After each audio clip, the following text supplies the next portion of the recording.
কিন্তু আমি জানি না আপনারা কিটা দিতে পারবো, তবে জননেত্রী শেখ হাসিনা সরকার যা দিব তারে পালাইয়া হইলো কিছু দেওয়া, এটা আমার দায়িত্বের মধ্যে বলে লাগে আপনারা আমার বক্তব্য দিয়ে দিবেন।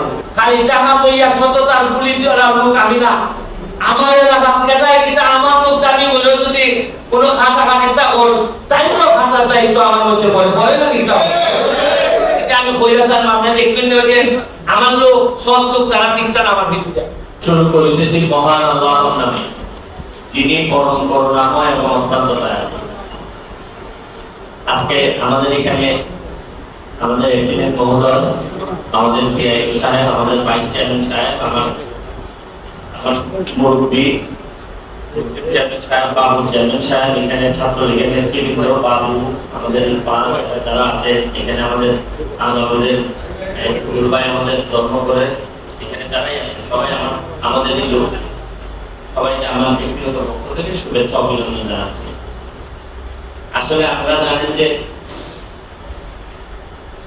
এমপি হওয়ার পর আমার জানা আছে কিনা আগে লীগের ত্রাণ সাহায্য আগে কই যাইতো আমরা জানতাম না, পাইতো কিনা সেটা আমি জানি না, কিন্তু কে পাইতো, কিভাবে পাইতো, কারা নিত কেউ জানতো না। আমি এমপি হওয়ার পরে একটা কাজ করছি, একেবারে বুক ফুলাইয়া ইউনো অফিসের মধ্যে একটা বড় অডিটোরিয়ামে বুক ফুলাইয়া বলতেছি যে আমরা ত্রাণ দিতেছি ও মুখে দিতেছি, দেখেন যে আমরা সঠিক রূপে দিতেছি কিনা না কিনা, 2 নম্বরে করে বিচার দিতেছি। এই প্রথম আমার জানা মতে এই প্রথম যে চা বাগানের শ্রমিকরা 5,000 টাকা পাওয়ার কথা, এই 2-1 মানুষের নামে অভিযোগ আইছে, তারা 500 টাকা করে কাটতে নিতেছে। কত কইয়া? মানে আইছে কত? 5,000 দেয় কত? 4,500। 5 মিনিট পরে আমি মিলে আনছি দিতাম, তুই আমার দিতে না 500 টাকা। এই যে আমি হাত থেকে বইয়া খবর পেয়েছি যে ওই কাটিং চলতেছে, কিটা চলতেছে। আমি প্রশাসনকে বলে দিলাম যে আমার বক্তব্য পরিষ্কার, আমি ওই দুনিয়া থাকতাম না, কিন্তু তারপরও কেউ 2 নম্বরই করবে লেগে দিতাম না। তার সাথে 2 নম্বরে পরে আমার সাথে করো, ওই যে বেটায় সারা বছর বইয়া টাকা 5,000 টাকা পাইবেন লেগে 12টা মাস তার এখান থেকে 500 টাকা নিবে। আরে 500 টাকা তো কম, 2,000 নিল, কারণ নিলেও বেশি দেখতে মনে হয় 3,000 যে বাইক সিটি বেশি, 5,000 লাগতো না রে বাবা। কিন্তু আমি জানি না আপনারা কিটা দিতে পারবো, তবে জননেত্রী শেখ হাসিনা সরকার যা দিব তারে পালাইয়া হইলো কিছু দেওয়া, এটা আমার দায়িত্বের মধ্যে বলে লাগে আপনারা আমার বক্তব্য দিয়ে দিবেন। নির্যাতিত নিপীড়িত মানুষের পক্ষে কেউ থাকতে চায় না, সব থাকতে চায় বড় বড় হ্যাঁ অবলাগতের পক্ষে, ওই মুসলিম চেয়ারম্যানের পক্ষে, ওই বাবুর চেয়ারম্যানের পক্ষে, এরা পক্ষ থাকতে চায়। মনে করে যে আরে গরিব মরে নেতৃত্ব, এটা বেশি মানুষ কিছু বললে অসুবিধা কিটা, এটা মনে করে ভাববে, কিন্তু না। কারণ আমি এবার দেখছি যে দুনিয়ার চেয়ারম্যান, দুনিয়ার মেম্বার, দুনিয়ার এমপি হইয়া আখেরাত আমি হারাইতে চাই না। কারণ আখেরাতটা যদি আমার থাকতে হয় যে দুনিয়ার চেয়ারম্যান, মেম্বার এবং এমপি অবস্থায় আমি এমন কাজ করে দিতে পারতাম না যাতে আমি আখেরাত থেকে মুক্তি পাইতাম না।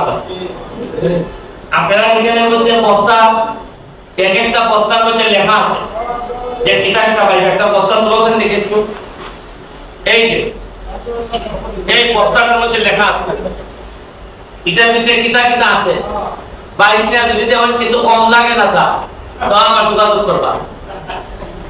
যদি যেমন যে এখানে পুস্তক আত্মা বানাই দিচ্ছে না তা, তাহলে আমার সাংবাদিক কেন করা আছে, মাধবপুর মাথা লাইটার অভাব নেই। আপনারা দেখতে বলবা যে বাইকটা কেন কম পাইছি, এরা আমার জানাই দিব, যে বাপে জানাই দিব। আপনারা এটা হিসাব করে নিবা। আমি অত্যন্ত কৃতজ্ঞ মাধবপুরের প্রশাসনের প্রতি, বিশেষ করে আমাদের ইউনো সাহেব, ফয়সাল সাহেব। আপনারা তার মা খুবই অসুস্থ, তার মায়ের জন্য দোয়া করবেন। উনি অসুস্থতা, তার মায়ের অসুস্থতার কারণে আজকে আমাদের সাথে থাকতে পারেন নাই। আমরা সবাই তার এই রূপ মুক্তির জন্য দোয়া করি। এখানে এসিলেন্ট সাহেব, পিআইও সাহেব, মানে আমি কি বলবো যে ওনাদের কাছে আমি ব্যক্তিগতভাবে কৃতজ্ঞ। যেভাবে আমি চাইছিলাম ওনারা যে আমাদের সহযোগিতা করতেছেন, ওনারা আমাদের সহযোগিতা না করলে কিন্তু আমি কষ্টই দিত আমার এইভাবে করা। আপনারা আমার জন্য দোয়া করবেন যাতে 14 দিনই পাঁচই অথবা 14 দিনই এমপি থাকি, অন্তত আপনাদের চোখের দিকে তাকাইয়া যেন আমি বলতে পারি যে গো ভাই যা পাইলাম তা দিয়া চেষ্টা করছি, গো ভাই আমার সম্পদ পাচ্ছে না, ওই তোমরা এক চেষ্টা করছি কোনো না কোনো ভাবে কিছু না কিছু দিবা। আপনারা জানেন যে আমি এমপি করই, একটা বন্যায় পাইলো, ঠান্ডায় পাইলো, খরায় পাইলো। আপনারা জানেন যে একেবারে নিজের টাকা খরচ করিয়া এই পর্যন্ত প্রায় 1 লাখের কাছাকাছি আমি আমের চারা গাছাচ্ছি। আপনারা গ্রামে গ্রামে বিভিন্ন জায়গায় স্কুলের মাধ্যমে আমের চারা পাঠাইছি। আপনারা জানেন আমি দুইবার করে নিজের পয়সা খরচ করিয়া কম বলাচ্ছি। আপনারা জানবা কিনা যে নিজের পয়সা খরচ করিয়া বড় বড় স্থাপনা বানাইতেছি, যেটা আমাদের পর্যটকরা যাতে বাইরের মানুষ যেন আমরা এলাকার বেড়াইতে হয়, এটার লেগে না যা করা লাগে আমি তা করতেছি।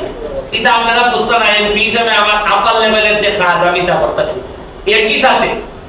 একই সাথে আপনারা যে বরাদ্দ হয় এই বরাদ্দর জন্য কোনো হাত দিতে না পারো। যেমন আমি টাকা পয়সা যদি খালি করি না না আমি তো কোনো পয়সা খাই না পয়সা, আর আমার বিচার দেওয়া ইলেকটে দেখা যায় এটা না আইনে করে মাইয়া তো ওইগো তাই আমার বিচার দেওয়া এরা তো আমার সাথে না। আমি টাকা বুঝে দিলাম দেখলো কোন লোকে যেন কম পায় না, আমি কেন এরা মাদকপুর আইও খাইচা বিয়ে করতে করা হলো। আমি আপনারা এইটাও হইতাম পারি খালি টাকা পয়সা সততার গুলি লোক আমি না। আমার এলাকা কেটায় কিন্তু আমার মধ্যে আমি বলেও যদি কোনো খাতা খাতিটা কর তাই তো খাতা চাই তো আমার মধ্যে পড়ে পড়ে না কিন্তু এটা আমি বইলা চান আপনারা দেখবেন যে আমার লোক সৎ লোক সারা ঠিকঠাক আমার বেশি যায়। আমার মানুষে কয় আপনার সিকিউরিটির অভাব, আপনার বিশেষ লোক গুলা খেয়াল করেন। আমি কই আমার বাসায় যে বিশেষ লোক বাসায় তো কারণ 2 লোক লোক আমি বিজিটা রাখি। আপনারা আমাদের লেগে দোয়া করবা, চলমান চেষ্টা কাজের লেগে দোয়া করবা। জয় বাংলা, জয় বঙ্গবন্ধু।